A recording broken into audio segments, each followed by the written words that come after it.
Сайн бацгаана хүүхдүүдээ, та бүхэндээ энэ өдрийн мэндийг хүргэе. Тэлээ хичээлээ өдөр бүр тогтмол үзэж өөрсдийнхөө мэдлэг чадварыг баттган идэвхтэй суралцж байгаа сурагчдад баярлалаа.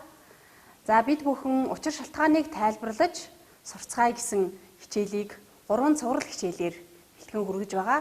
Өнөөдөр багш нь та бүхэндээ 3 дахь цуврал хичээл буюу батгал хичээлийг хүргэж байна. Хичээл эхлэхийн өмнө багш нь сурагчдад нэгэн зүйлийг анхааруулж хэлье. Та бүхэн маань багшийнхаа дэлгэцэнд харуулж байгаа энэ хүснэгтийг дэвтрийнхээ тал хэсэгт нь зураарай. За тэгээд энэ хүснэгтээ ашиглаад өнөөдрийнхөө хичээлийг бичиж тэмдэглэх юм аа. За мэдээж хүснэгтээ зурхдаа цэвэрхэн харандаа шугам ашиглаж цэвэрхэн зурх нь хамгийн чухал юм аа. За бид бүхэн өнөөдрийнхөө хичээлээрээ учир шалтгааныг тайлбарлан ярьцгаая гэсэн хичээлийг баттгаж үзнэ. За багш нь самбарт 2 зургийг байрлууллаа.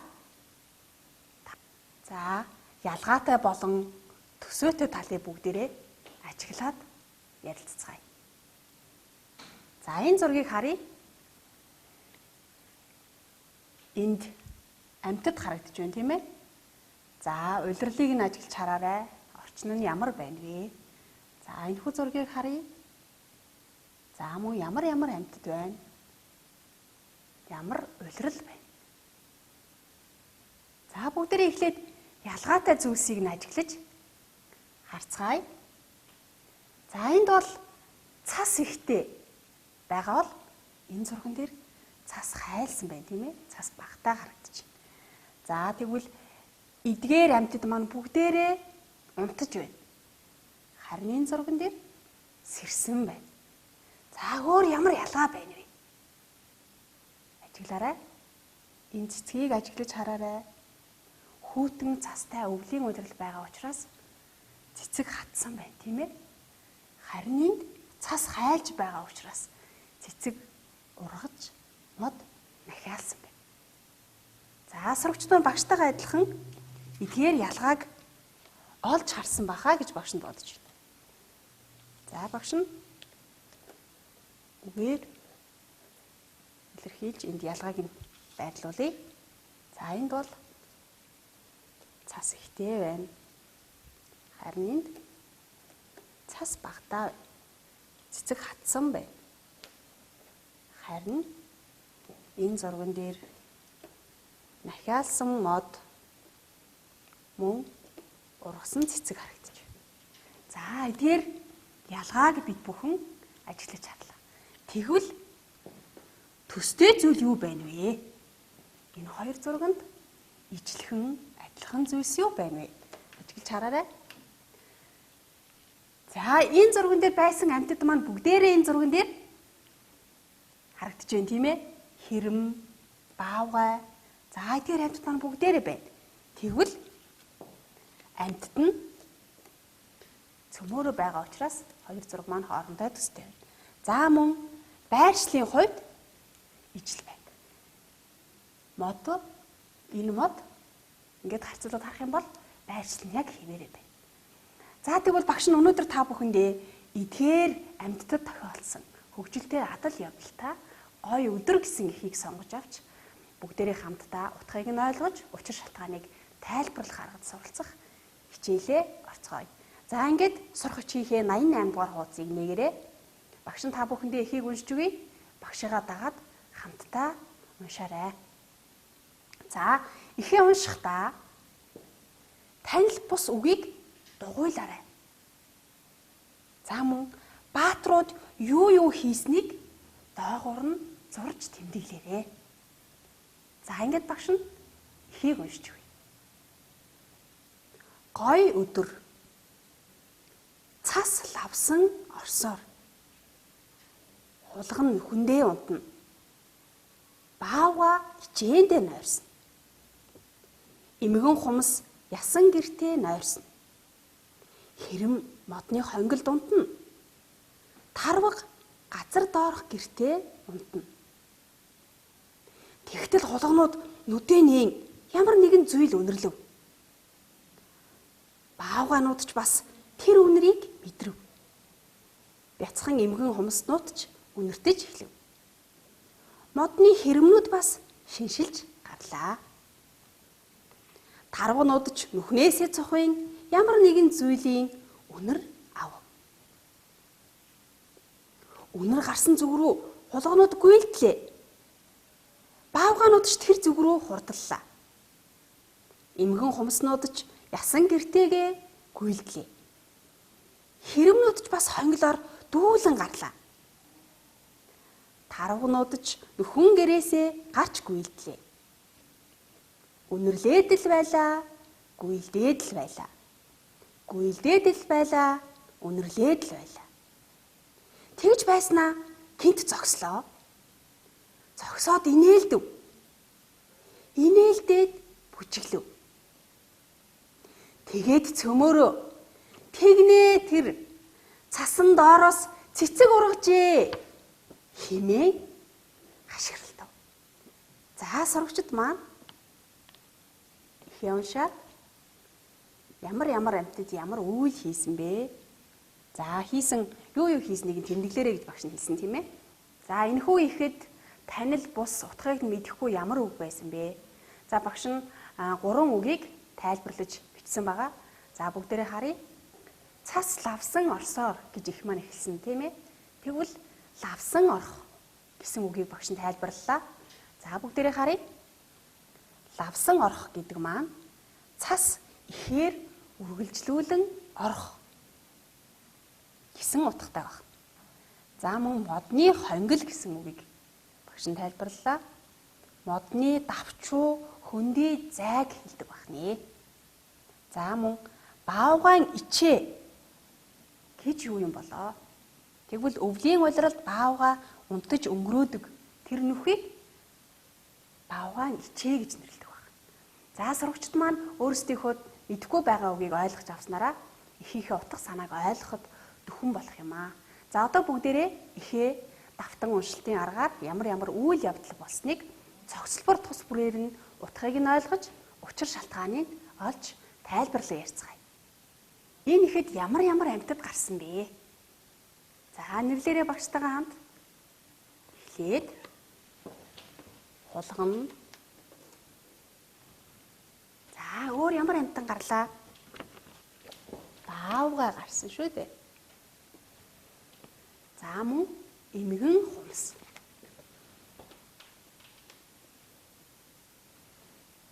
Мөн хэрэм. За мөн тарвга гэсэн амьтад гарсан. Эхний цогцлборт юуны тухай өгүүлсэн бэ? За бүгдээрээ ихээ давтан унших аргаар цогцлбор бүрээ сэргийн санацгаая. За эхний цогцлборт хулган нүхэндээ унтна. За багш нь байлуулъя. Баавгай ичээндээ нойрсно. Харин ясан гэртээ нойрсно. За энэ ямар амьтан байсан бэ? Эмгэн хумс. За тэгвэл хэрэмнүүд хаана унтж байсан юм бол? Хэрэмнүүд модны хонгилд унтж байсан байна. За мөн тарвга газар доор унтж байсан тухай эхний цогцлбор дээр гарсан байна. Хоёрдугаар цогцлбор дээр ямар үйл явдал гарсан бэ? Асуултын дагуу багшийнхаа асуултанд хариулаарай. Тэд яагаад үнэрлэж шиншилж эхэлсэн бэ? Тэдэнд юу мэдрэгдсэн юм бол?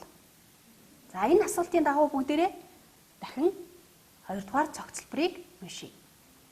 За сурагчид маань цогцлбор бүрээ таних ялгаж чадж байгаа хаа гэж багш нь бодож байна. Өмнө хичээлүүд дээр бид бүхэн үзэж байсан тийм ээ.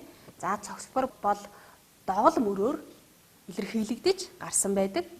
За энэ хэсэгт амьтад ямар нэгэн зүйлийг үнэрлэж шиншилж эхэлсэн тухай гарсан байна. За багштайгаа хамт хүснэгтэн дээрээ цэвэр нямбай бичээрэй. За тэгвэл 2 дугаар цогцлборт хулган үнэрлэж эхэлсэн. Үнэрлсэн. За баавгай мөн үнэрийг мэдэрсэн. За бяцхан эмгэн хомснууд мөн үнэрлсэн. Харин модны хэрэмнүүд шиншилж гарсан. За багш нь бичиж шиншилсэн.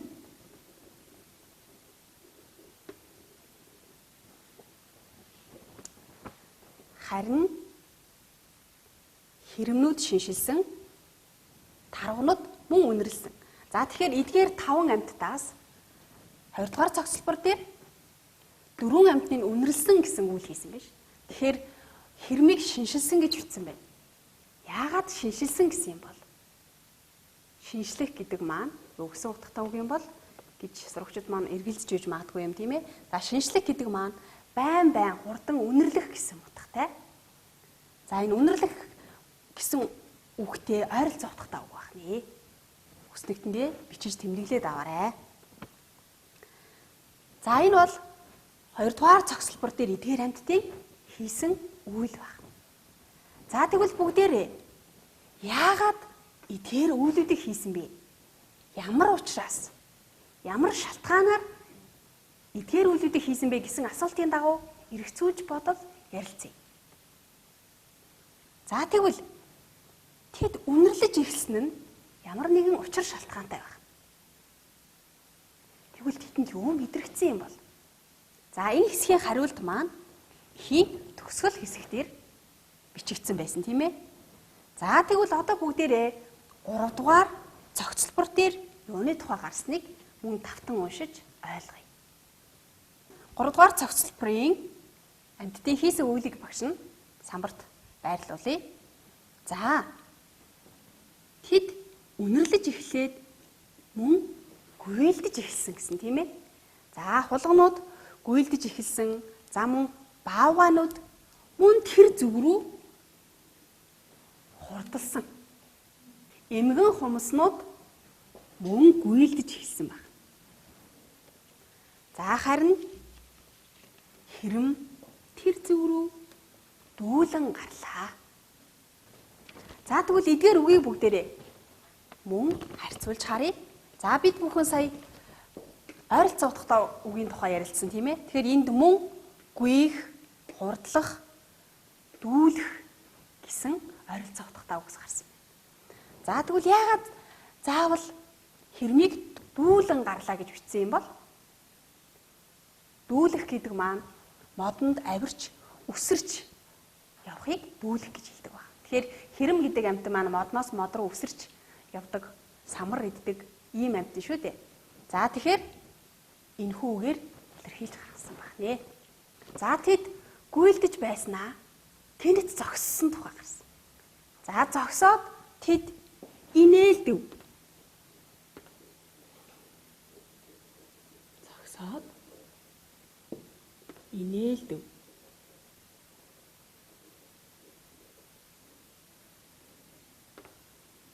Инээлдэв. За мөн бүжиглэв.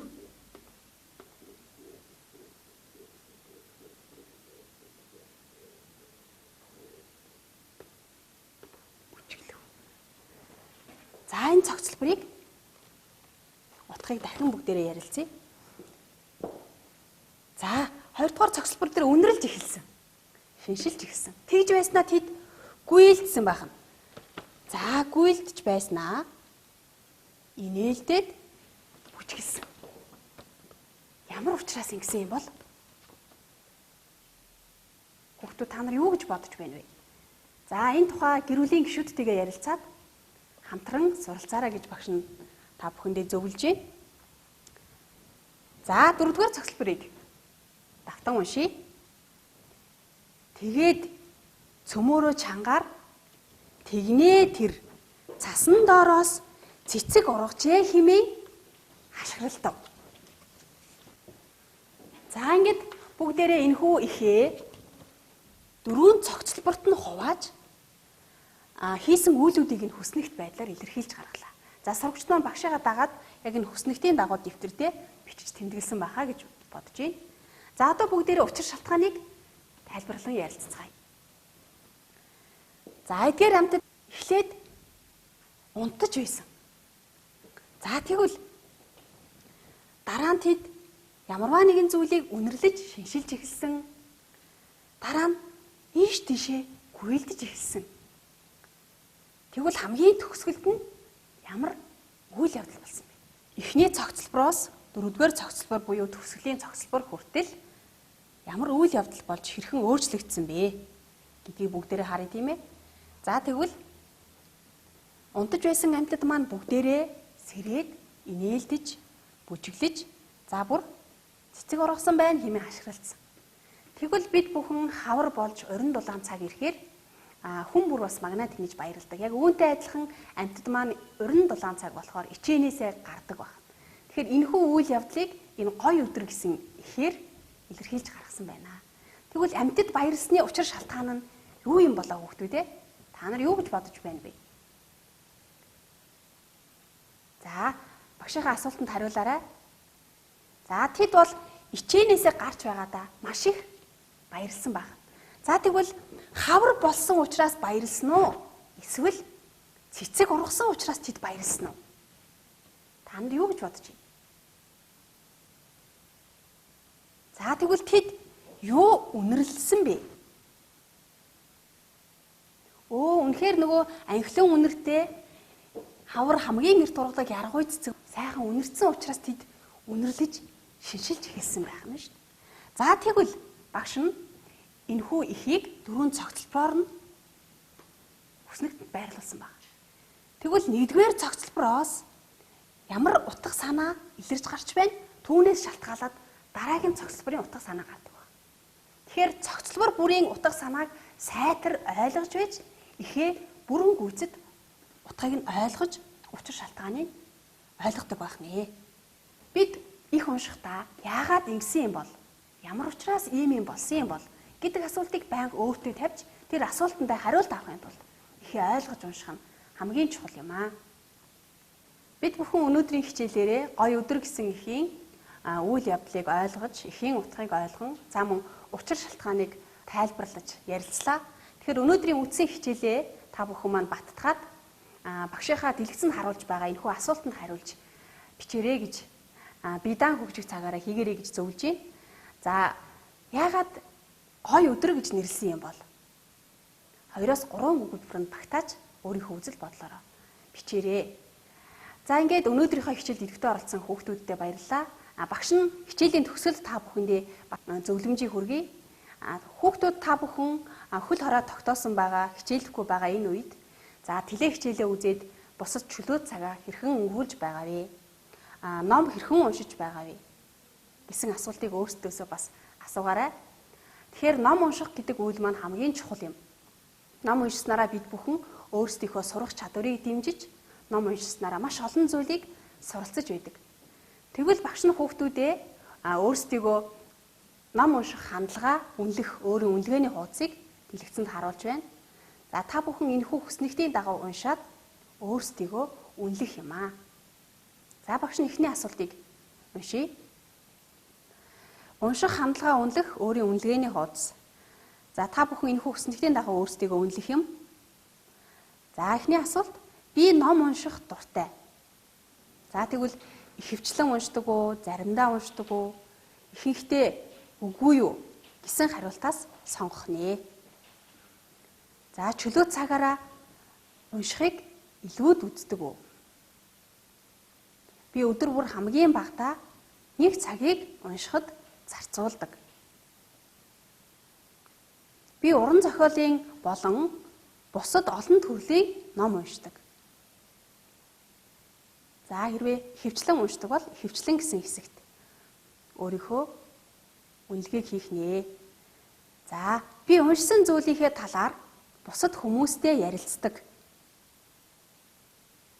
Хэрвээ чи уншснаа бусдаа ярилцдаг бол энэ хүснэгтэнд хариулах нь. Уншсан зүйлээ бичиж тэмдэглэдэг.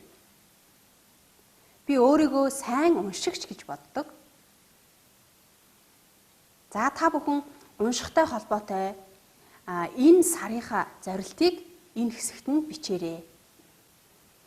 За энэ үнэлгээний хуудсын дагуу өөрсдийнхөө унших хандлагыг үнэлэх юм аа. За ингээд өнөөдрийнхөө хичээлдээ идэвхтэй оролцсон сурагчтай баярлалаа. Дараагийн хичээлээр иргэн уулзъя.